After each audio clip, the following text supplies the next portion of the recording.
And here we go again. Pay attention. US Marine Corps rules. Be courteous to everyone, friendly to no one. Decide to be aggressive enough, quickly enough. Have a plan. Have a backup plan, because the first one probably won't work. Be polite, be professional, but have a plan to kill everyone you meet. Anything worth shooting is worth shooting twice.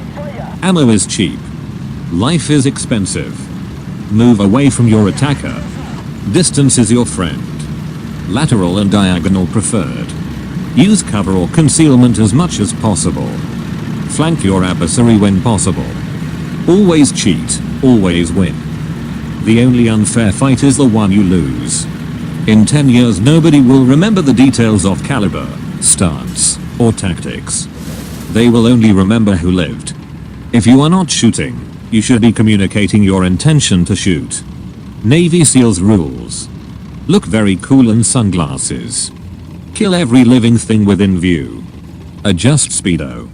Check hair in mirror. US Army Rangers rules. Walk in 50 miles wearing 75-pound rucksack while starving. Locate individuals requiring killing. Request permission via radio to perform killing. Curse bitterly when mission is aborted. US Army rules. Sew patches on right shoulder. Change the color of the beret you decide to wear. US Army Special Forces rules. Always look cool. Always know where you are. If you do not know where you are, look cool. US Air Force rules. Have a cocktail. Adjust temperature on air conditioner. See what's on HBO. Request more funding from Congress with a killer PowerPoint presentation. Wine and dine key congressmen. Invite DoD and defense industry executives. Receive funding. Set up new command and assemble assets. Declare the assets strategic and never deploy them operationally. Hurry to make 1300 tea time. US Navy rules. Go to sea. Drink coffee. Jerk off to porn. Deploy the Marines. Here's 45 reasons why I re-enlisted in the military. Yesterday sucked. Today sucked. Tomorrow is really going to suck. And there seems to be a pretty solid forecast for the rest of my fucking enlistment. Spending 24 hours a day, 7 days a week, 365 days a year training for something that there is a 99.9% chance that we will never do. WWWDWA, what would we do without acronyms? Taking simple daily tasks and breaking them down into nuclear physics before doing them. Having to attend a briefing prior to carrying out any task more complicated than picking my nose. Being a personal servant to any one of the 300,000 people in the military who outrank me. Being an adult and having somebody inspect me every day to make sure I put my clothes on properly and put my shoes on the right feet. Having to wear a cover or hat every time I want to go outside. I love cleaning the same places over and over and over until either the paint comes off or my hands are bleeding. Without the military's influence and good teaching, I would never have realized that you can sweep water with a broom for hours every time it rains.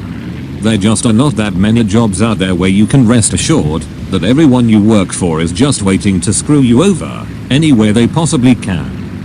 If I got out, I would surely miss the idea of waking up every morning for a meeting. Getting to wear civilian clothes whenever I am on leave. Getting to eat meat that comes in boxes labeled not fit for human consumption and for institutional use only. Getting random drug tests every couple of weeks. I was randomly picked for every test for almost 2 years straight. Not many people can testify to taking about 50 drug tests in the past 2 years without having ever been caught doing drugs in my life.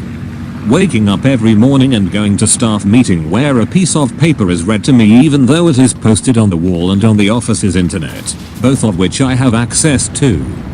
I guess I can't read. Going to medical complaining of severe heart and chest pain and being told to come back during sick call the next day. I love the fact that my opinion has about as much influence as my sister's pet iguanas. Because no matter how much I hate my job, I have to respectfully request to get a different one. You do not have to respect the person. You have to respect what they wear on their collar or sleeve. I love the fact that the military wonders why we have so many people around the world that hate our country. I am sure that us being bullies and telling the world what they can and cannot do, then ignoring those rules ourselves has nothing to do with it. I hate good food. I love the US ambassador's speech. I hate spending time with my family. Not only getting to do my own job, but getting stuck with as many additional duties as my chain of command wants to give me to do. Having to change your computer password every 2 weeks to keep terrorists from hacking into our email or even playing an innocent game of solitaire. When you get out you will only be 38 or 40. You still have your entire life ahead of you. Yeah, okay, I want my life to start at 38. What? You are going on leave? Oh, look, there's the boss. We better all stand at attention until he tells us we can move. Do they do that in the civilian world too? Is that local time or Zulu? I want to work somewhere that has total control of my paycheck so that they can take half if I mess up. If I get in trouble out in town I would like to get woken up the next day at 6 AM and have to stand in front of my boss, manager, assistant manager, and anyone else who has nothing better to do so that they can all chew my ass off. Can we be tested to make sure we are physically fit every year? Only please make exceptions to this for enormously fat 30-year-old NCOs and officers. Where else can you pay taxes to pay your own paycheck? You take an oath to support and defend the Constitution, and after that the Constitution doesn't even apply to you. Because only during magic shows and military working hours are the rules of logic suspended. Because no matter how stupid you are, you will eventually get promoted by accumulating points for not getting promoted. Because where else can you get your teeth drilled and jacked up whether they need it or not? Where else can you be given shots by people who claim to practice medicine, that didn't even graduate from high school and can't even pronounce the name of the drug that they are injecting you with? Because it's fun to go to the medic to get your eye checked out and have the tech point a light in your eye for 10 minutes, until you are blind and then to hear them say, "That was cool." Let's try the other one. Why did our parents even bother giving us first names? In what other job can you do things not the right way, but the military way? Sitting around twiddling my thumbs all day long until about 4 PM, even though I finished all of my work by 10 in the morning, is really fun to do every goddamn day. It builds character. Who really wants to have any control over their life anyway? An army major visits the sick soldiers, goes up to one private and asks, "What's your problem, soldier?" "Chronic syphilis, sir." "What treatment are you getting?" 5 minutes with the wire brush each day. "What's your ambition?" "To get back to the front, sir." "Good man," says the major. He goes to the next bed. "What's your problem, soldier?" "Chronic piles, sir." "What treatment are you getting?"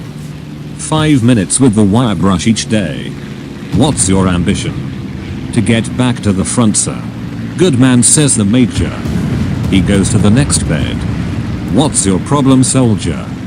"Chronic gum disease, sir." "What treatment are you getting?" 5 minutes with the wire brush each day. "What's your ambition?" "To get the wire brush before the other two, sir." "What time is it?" On some air bases the Air Force is on one side of the field and civilian aircraft uses the other side of the field, with the control tower in the middle. One day the tower received a call from an aircraft asking, "What time is it?" The tower responded, "Who is calling?" The aircraft replied, "What difference does it make?" The tower replied, "It makes a lot of difference. If it is an American Airlines flight, it is 3 o'clock. If it is an Air Force flight, it is 1500 hours. If it is a Navy aircraft, it is 6 bells. If it is an Army aircraft, the big hand is on the 12 and the little hand is on the 3. If it is a Marine Corps aircraft, it's Thursday afternoon. Little Melissa comes home from first grade and tells her father that they learned about the history of Valentine's Day. Since Valentine's Day is for Christians and we are Jewish, will God get mad at me for giving someone a Valentine? Melissa's father thinks a bit, then says, "No, I don't think God would get mad. Who do you want to give a Valentine to?" Osama bin Laden, she says. Why Osama bin Laden, her father asks in shock. Well, she says, I thought that if a little American Jewish girl could have enough love to give Osama a Valentine, he might start to think that maybe you are not all bad. And maybe start loving people a little bit. And if other kids saw what I did and sent Valentines to Osama, he'd love everyone a lot. And then he'd start going all over the place to tell everyone how much he loved them and how he didn't hate anyone anymore. Her father's heart swells and he looks at his daughter with pride. Melissa, that's the most wonderful thing I've ever heard. I know, Melissa says, and once that gets him out in the open, the Marines could blow the shit out of him. A visitor, returning to Kuwait for the first time since the Gulf War, was impressed by the sociological change. Upon previous visits, she had noted that women customarily walked about 5 paces behind their husbands. She observed that the men now walked over 20 paces behind their wives. Bewildered, she approached one of the women for an explanation and asked, what enabled the women here to achieve this marvelous change in customs? The Kuwaiti woman replied, the fucking landmines. And now we conclude this boring ass War Thunder gameplay with lame commentary. Until next time, thank you all very much.